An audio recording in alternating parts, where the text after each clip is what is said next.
I've always loved tower defense games. I remember playing Bunker on the computers in school instead of doing work, and I spent way too many hours playing Warcraft 3 tower defense maps.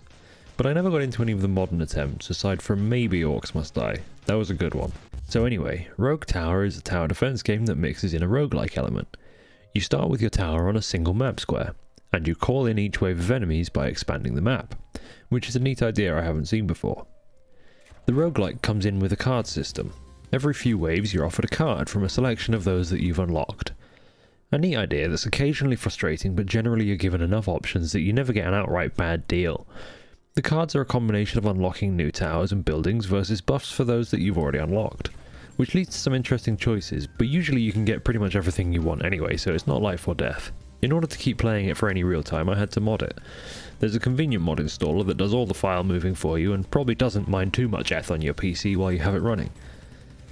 I ran 4 mods, a path splitting mod that I'll mention later, a dark mode for the sake of my eyes, a respec button for the skill tree, and most importantly, speed controls, allowing me to pause and speed up the game, because as much as I enjoy this game, it's absolutely insane that there's no speed controls.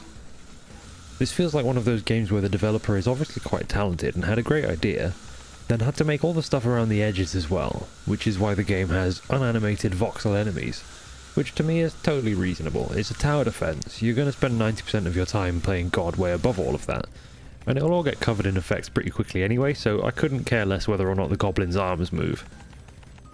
I've beaten the game in single defense mode, using the mod that I mentioned earlier that makes sure the path doesn't split until wave 20, which makes the game quite a lot easier, the justification for that being that you'd just reset a game where the path split too early anyway, so why not save the wasted time of all those resets?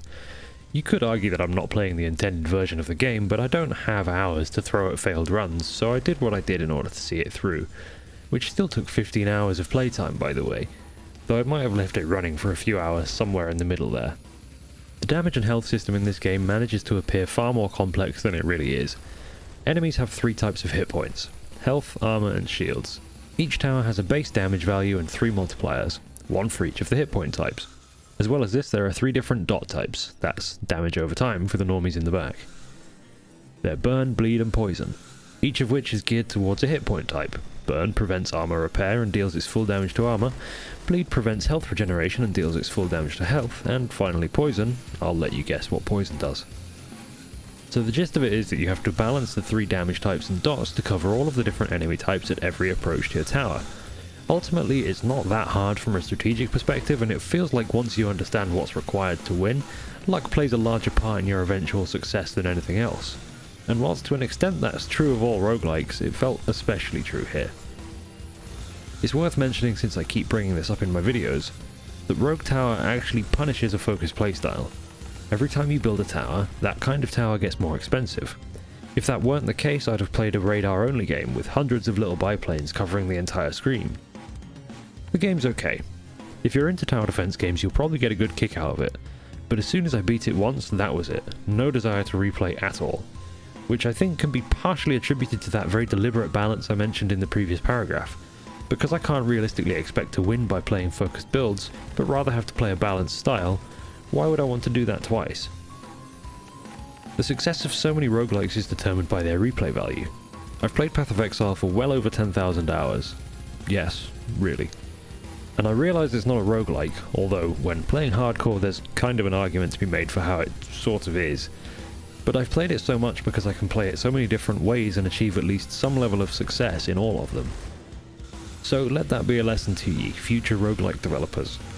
Let me have my dumb hyper-focused playstyle, or I'll only play your game to completion once. Thanks for spending some time listening to my little ramble.